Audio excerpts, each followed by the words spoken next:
I want to tell you a story about how I was divinely guided. I have so many stories, but there's this one story I'm thinking about right now. How I listened to my intuition. How the Most High, how I was guided by the Most High, even though it didn't make no sense. Why didn't it make no sense? Because as somebody like me, I always imagined, working on a farm.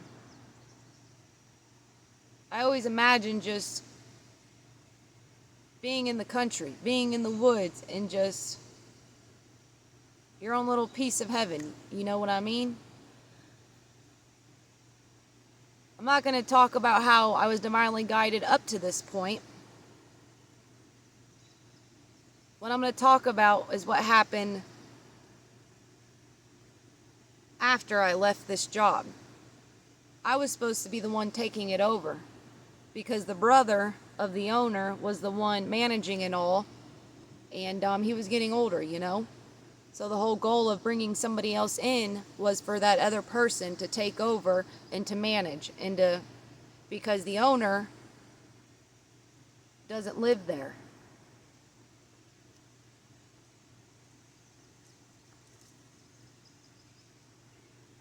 About a month before I left, there was some things that happened. I tried talking to the owner about some things since it was coming close to a year. And there was just some things I wasn't too sure about. And it really made me reconsider if this job, if the living on this farm or working on this farm, because I didn't live on it. I lived about half a mile away. I'd ride a four-wheeler over there. Room and boarding was included, so this house was included. But there were some things that weren't sitting well with me. And so I was reconsidering if this was going to be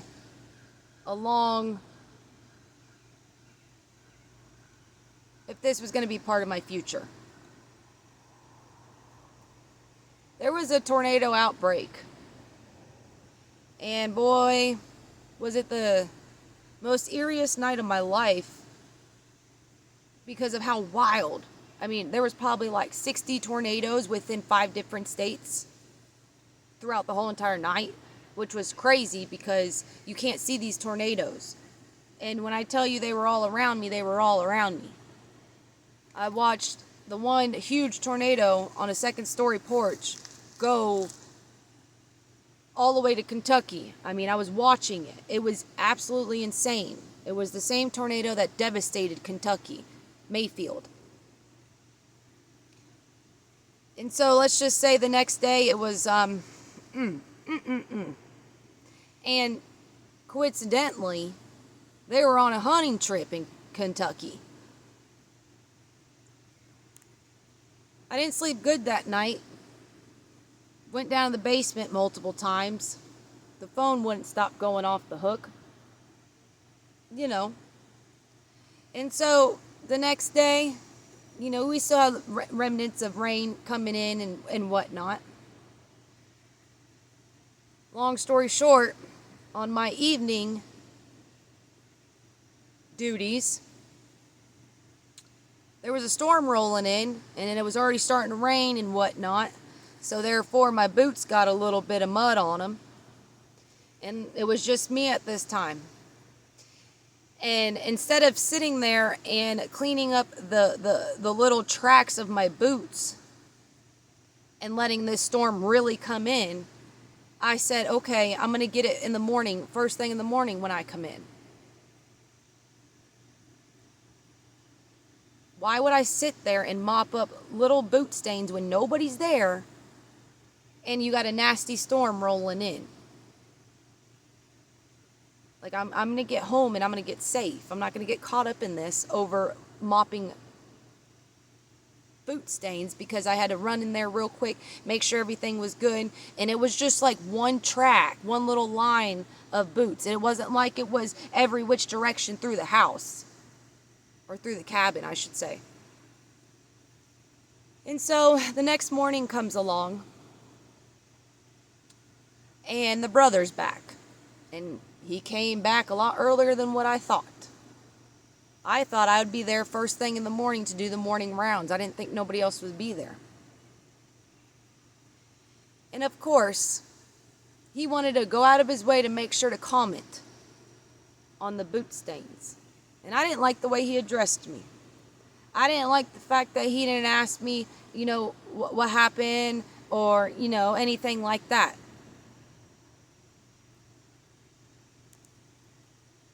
I packed up my stuff and I left. Like I said, there was things from the owner that I didn't like. Some of the words that came out of his mouth and stuff like that, like a month before. I didn't sign up to train a German Shepherd that was bred to be a police dog that still had balls. Years and years prior to this, I've worked in rescue. I've worked in daycare. I've done the vets, the vets hospital side and stuff like that. Crazy dog mom is on the back of my car. Training dogs wasn't anything new to me. But you gave me the biggest challenge, and I didn't know that this was part of the job. And then I have to deal with them every single day.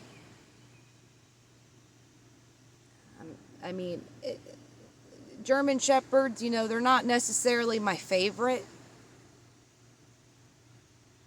They're very strong-minded dogs. And then you give me one that has a certain bloodline with his balls still intact. When I tell you I did not sign up to handle a dog like that, let alone for you to try to dictate the way I train him as well, no. There was just certain things that were lining up that I just was like,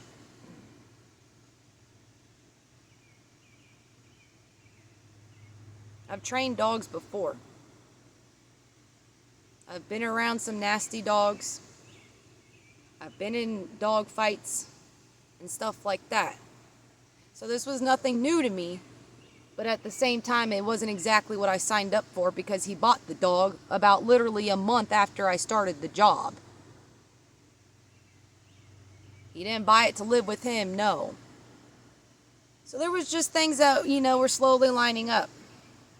And after that man came home and said something about them boot things, the boot track marks in the house, after I dealt with that German Shepherd that morning who did nothing but want to attack me because he was, which I don't blame him because, it was a crazy night and I would have been probably pissed off too if I was him.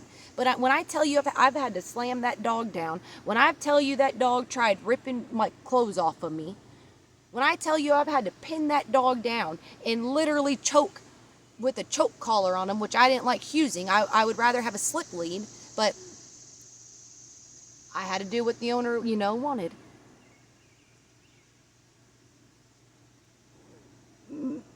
Me and him, we had, yeah. And I wasn't even getting compensated for it, because if you look at people that actually train German Shepherds, how much money they get paid, yeah. I wasn't getting any type of that money. And boy, was that responsibility, those duties put on me. And so that day came where I was like, all right, you want to sit here and mention something about boot tracks. Little do you know exactly what I just went through with all these tornadoes literally like breaking out all around me, and somebody that's not used to tornadoes, it was pretty intense, like pretty freaking intense. So I didn't give him no chance. I said, okay, I'm done. And I packed my car as full as I can possibly pack it. I weighed that baby down because my motorhome, my home and all my belongings were in North Carolina. And I brought so much of it over here, especially having to go through winter and everything, winter clothes and, blase. And I packed my car full. I called dude that lives next to my grandfather, because he's a seasonal person in South Florida, even though he's been a seasonal person for 30, 40, 50 years. I don't know, something crazy like that. And he had a trailer right next to my grandfather on the lake. And I hollered at him, and he wasn't coming back until the winter months. And this was probably like April or something. So I was going to initially stay there until winter. But I went down there.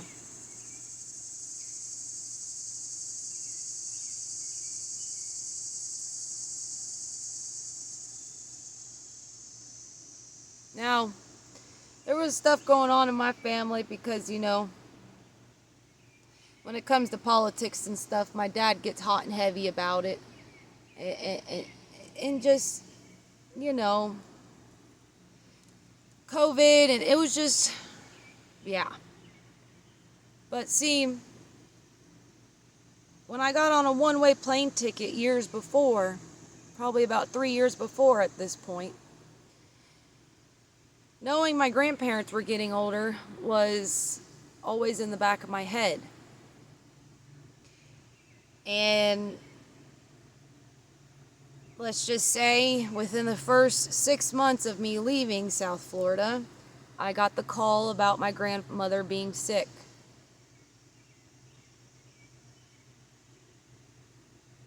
Not even a year of me leaving,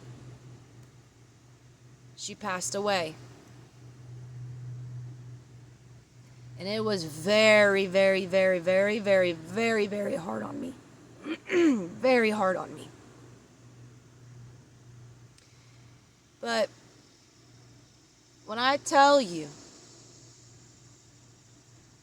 might have been a month or something after I left the farm.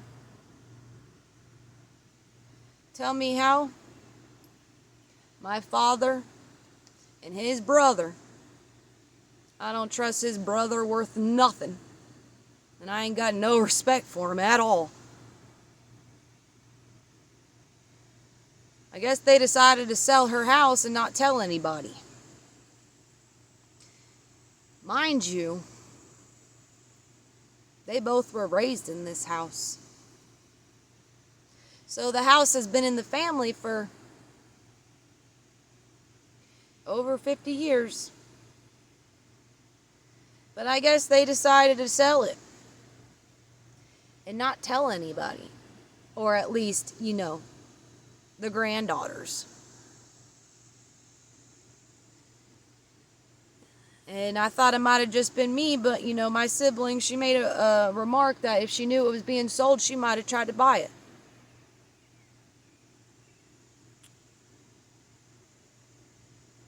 I can tell you with 100% certainty, if everything didn't work out on the way that farm worked out, and I wasn't divinely guided to pack my stuff up and get down to South Florida, I can tell you with 100% certainty that I don't know if I would have ended up with any of my grandmother's things. The one person in my bloodline that was the most remarkable human I've ever encountered throughout my bloodline.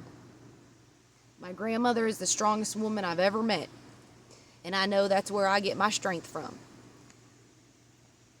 My grandmother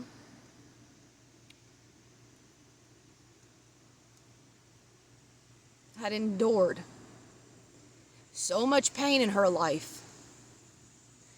The man that gave her her fairy tale in the last probably about 10 years of her life, the man that lit her up and put the biggest smile on her face, not only were the grandchildren casted out, these folks basically casted my grandfather out. The one that made them boys' mother the happiest woman in her last years.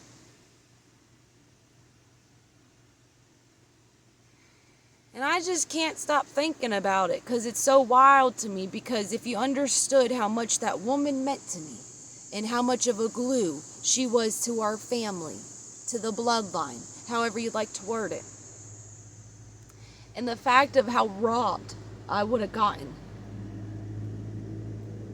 if I wasn't able to be down there.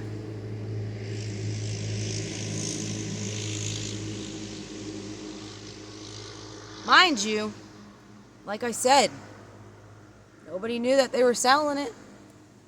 They just saw the market going up.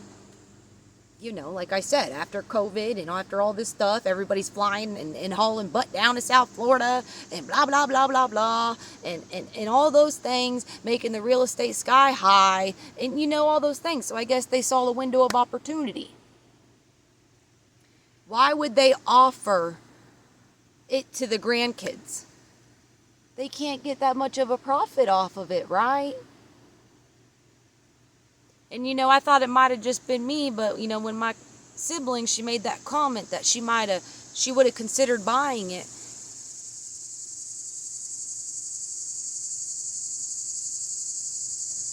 It really made me think about it. Because now I have a sewing machine of hers. I have canning stuff of hers.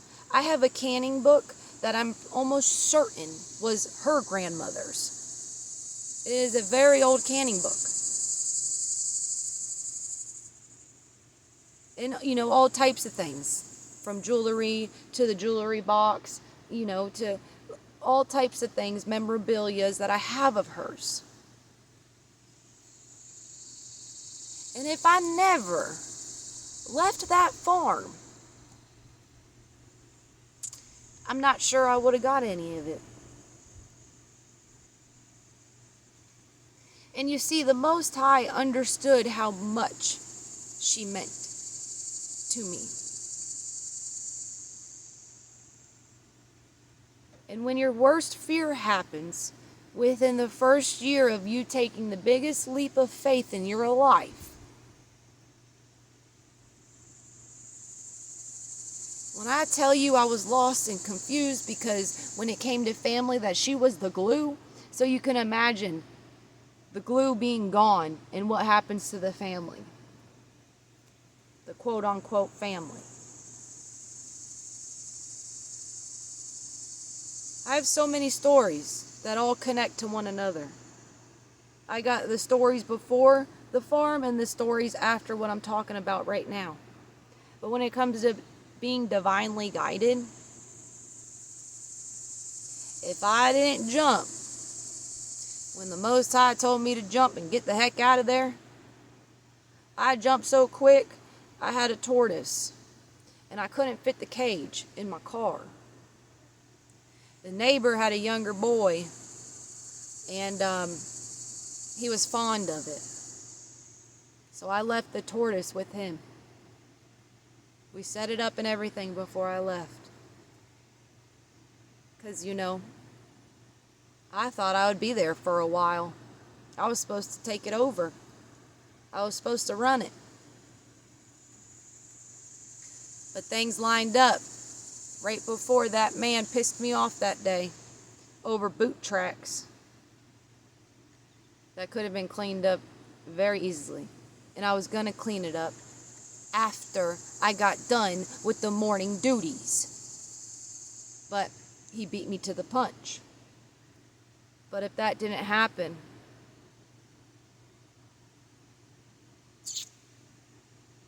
I wouldn't have my grandmother's watch. I wouldn't have little things that back in the day, you know, little pinlins or however you say it, where, you know, folks used to put little clips, or I don't know what they're called, but the older folks, everybody used to have them. They used to put like clips, you know, like with little designs and whatnot on them, on their blouses or whatever. You know, I got those. I mean, there's so many different things. Perfume bottle. There's so many different things that I have of hers. that I am so eternally grateful. Because if you understood anything about me, I would rather have something I can cherish from you than money.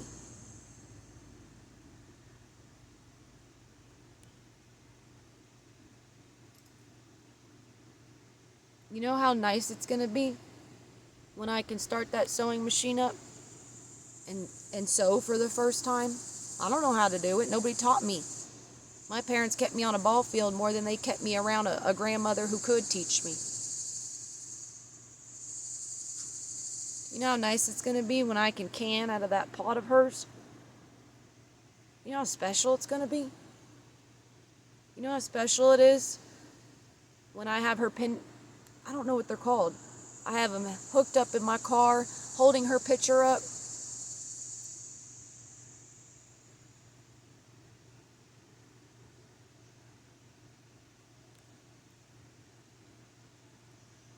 And it's just crazy to me.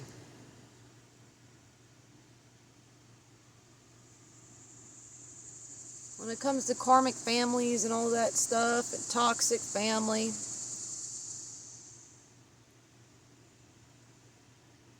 I shouldn't have gave them the benefit of the doubt.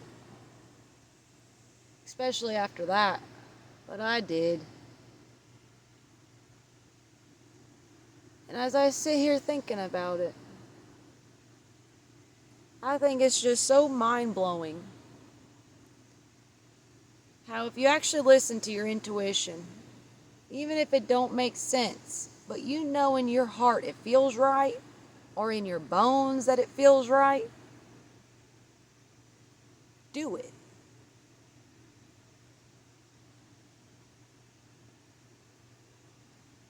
Because as much as I wanted to be on a farm, and I wanted to have, that type of lifestyle,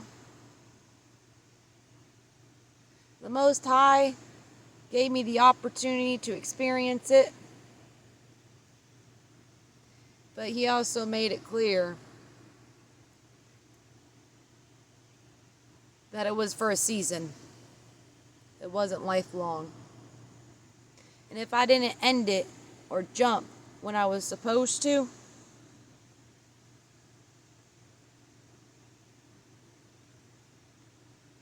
I'm not sure I would have my grandmother's stuff like I would. And her stuff means the world to me. I would rather her stuff than $100,000. I would rather be able to hold the blanket that she crocheted than $100,000. I would rather have the pillow I have right now that my sister made for me with her gown on it, with the gown she used to sleep in, than $100,000.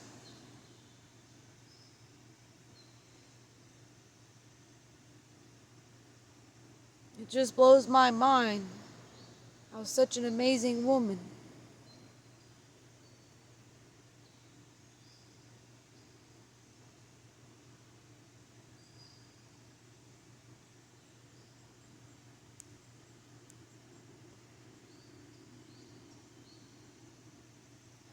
have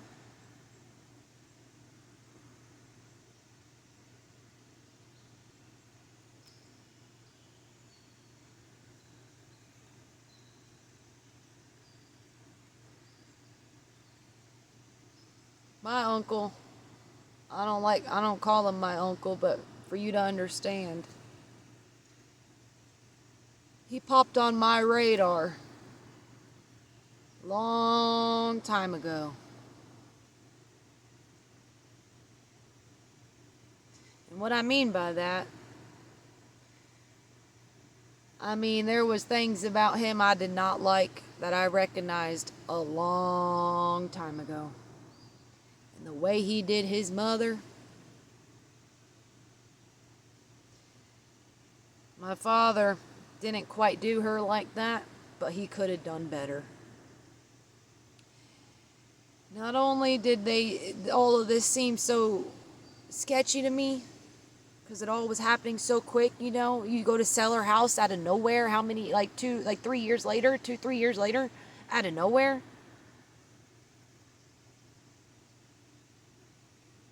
And even the way they treated the man that did so much for her. He put a building in that yard. He did stuff with the ground when it comes to the indoor patio.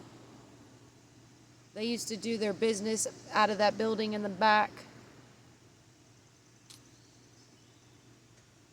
There's a lot of things he did that helped my grandmother after I watched her be single my whole life.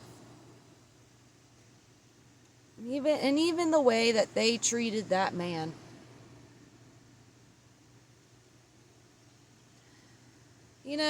It breaks my heart. Yeah, I can sit here and be mad and be bitter and say F them and they're pieces of craps and blah, blah, blah, blah, blah. No. I've learned so much just from being in that family. Being in this family, it's quite interesting.